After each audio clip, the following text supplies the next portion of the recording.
जरा सोचिए, किचन में रखे नींबू के रस और एक चमचमाती लग्जरी कार, इन दोनों में भला क्या कॉमन हो सकता है? सुनने में तो लगता है कुछ भी नहीं, है ना? लेकिन मजे की बात यह है कि इसका जवाब आपको हैरान कर देगा। ये दोनों एक बहुत ही कमाल की साइंटिफिक प्रोसेस से जुड़े हैं, जिसे कहते हैं इलेक्ट्रोप्लेटिंग। तो चलिए आज इसी के पीछे का राज खोलते हैं। अब इस पूरी कहानी को समझने के लिए ना हमें एक बहुत ही बेसिक, बहुत ही बुनियादी सवाल से शुरुआत करनी होगी। सवाल सुनने में तो काफी सीधा साधा लगता है, पर इसका जवाब थोड़ा घुमावदार है। सवाल ये है कि क्या लिक्विड्स यानी तरल पदार्थ इलेक्ट्रिसिटी कंडक्ट कर सकते हैं? देखिए, हम ये तो जानते हैं कि कॉपर जैसे मेटल्स बिजली के अच्छे कंडक्टर होते हैं और प्लास्टिक जैसी चीजें नहीं, पर लिक्विड्स का क्या? और यहीं से मामला मजेदार हो जाता है। इसका जवाब सीधा हाँ या ना में नहीं है, बल्कि इसका जवाब है कभी कभी। जैसे हमारे घरों में जो नल का पानी आता है वो तो बिजली कंडक्ट करता है, लेकिन एकदम प्योर वाटर, मतलब डिस्टिल्ड वाटर, वो ऐसा नहीं कर पाता। ऐसा क्यों भाई? चलिए इस पैटर्न को थोड़ा और समझते हैं। एक तरफ हमारे पास है नमक का पानी, नींबू का रस और सिरका। ये सब बिजली के अच्छे कंडक्टर हैं।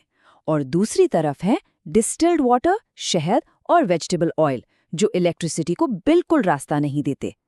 तो आखिर वो कौन सी चीज है जो ये सारा का सारा फर्क पैदा कर रही है? तो आखिर वो सीक्रेट इंग्रेडिएंट है क्या जो एक लिक्विड को कंडक्टर या नॉन कंडक्टर बना देता है? चलिए पता लगाते हैं। और यहीं पर एंट्री होती है हमारी कहानी के असली हीरोज की, आयंस। जी हाँ, यही वो चीज है जो सारा का सारा खेल बदल देती है। तो सवाल उठता है कि ये आयंस आखिर हैं क्या? देखिए, एकदम आसान भाषा में कहें तो ये किसी लिक्विड में घुले हुए छोटे छोटे चार्ज्ड पार्टिकल्स होते हैं। और जब ये पार्टिकल्स मूव करते हैं ना, तो बस अपने साथ इलेक्ट्रिक करंट को भी बहाकर ले जाते हैं। बस यही है सारा का सारा मैजिक। इसे याद रखने का एक बहुत ही सिंपल सा फॉर्मूला है। अगर आयंस नहीं तो करंट भी नहीं, और जैसे ही आयंस मौजूद होते हैं करंट बहने लगता है। एकदम सीधी सी बात। और इसका सबसे जबरदस्त उदाहरण ये है, सिर्फ एक चुटकी सादा नमक, जो नॉन कंडक्टिव डिस्टिल्ड वाटर होता है ना, उसे एक बेहतरीन कंडक्टर में बदल सकता है। मतलब सोचिए जरा, आयंस कितने पावरफुल होते हैं।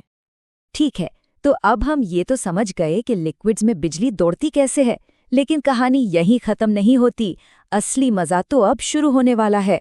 जब बिजली किसी लिक्विड से होकर गुजरती है तो वो सिर्फ एक जगह से दूसरी जगह तक जाती ही नहीं है, बल्कि कुछ बहुत कमाल का करती भी है। और इसी चीज को हम कहते हैं chemical effect of electric current.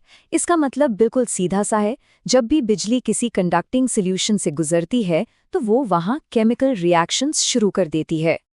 और मजे की बात यह है कि इन रिएक्शंस को हम अपनी आंखों से देख सकते हैं, जैसे कि इलेक्ट्रोड्स पर गैस के बबल्स का बनना, या इलेक्ट्रोड्स पर किसी मेटल का जमा हो जाना, या फिर सॉल्यूशन के रंग का ही बदल जाना। और ये जो एक साइड इफेक्ट जैसा लग रहा है ना, असल में ये आज की मॉडर्न मैन्युफैक्चरिंग की सबसे ज्यादा काम आने वाली प्रोसेसेस में से एक है। और इसी प्रोसेस का नाम है इलेक्ट्रोप्लेटिंग। ये एक ऐसी शानदार टेक्निक है जिसमें इलेक्ट्रिसिटी का इस्तेमाल करके किसी एक मेटल की परत को किसी दूसरी चीज पर चढ़ा दिया जाता है। अच्छा, तो ये होता कैसे है? चलिए एक चम्मच पर कॉपर की प्लेटिंग करने का एग्जाम्पल लेते हैं। सबसे पहले होता है सेटअप। चम्मच को बैटरी के नेगेटिव टर्मिनल से और एक कॉपर प्लेट को पॉजिटिव टर्मिनल से जोड़ा जाता है। फिर इन दोनों को कॉपर सल्फेट की सॉल्यूशन में डुबो देते हैं। इसके बाद जैसे ही करंट ऑन किया जाता है, कॉपर सल्फेट का सॉल्यूशन एक्टिवेट हो जाता है। और फिर होता है असली मैजिक। सॉल्यूशन में जो फ्री कॉपर आयंस होते हैं वो नेगेटिव चार्ज वाले चम्मच की तरफ खींचे चले आते हैं और उसकी सतह पर जमा हो जाते हैं। और नतीजा, चम्मच पर कॉपर की एक परफेक्ट एक बराबर लेयर चढ़ जाती है। पर यह कहानी सिर्फ एक चम्मच तक ही सीमित नहीं है। सच तो ये है कि ये प्रोसेस हमारी आज की दुनिया को शेप देती है और हम सब इसे हर रोज देखते हैं। इलेक्ट्रोप्लेटिंग तो सचमुच हमारे चारों तरफ है। जरा सोचिए कार के चमकदार पार्ट्स और बाथरूम के नलों के बारे में। उन पर क्रोमियम की प्लेटिंग होती है ताकि वो शाइनी दिखें, उन पर स्क्रैच ना आए और जंग भी ना लगे। खाने के जो कैन्स होते हैं उनके अंदर टिन की कोटिंग होती है ताकि लोहा खाने के साथ रिएक्ट ना करे। बड़े बड़े पुलों और खंभों पर जिंक की परत चढ़ाई जाती है जो उन्हें जंग से बचाती है। और हाँ, वो जो खूबसूरत आर्टिफिशियल ज्वेलरी होती है उस पर भी सोने या चांदी की एक पतली सी लेयर चढ़ाकर ही तो उसे वो महंगा वाला लुक दिया जाता है। तो कुल मिलाकर इसका मकसद क्या है? इसका मकसद है किसी भी चीज में वो डिजायरेबल प्रॉपर्टीज डालना जो उसमें नहीं है, जैसे कि शाइन, स्ट्रेंथ और प्रोटेक्शन। और इस प्रोसेस की सबसे शानदार बात पता है क्या है?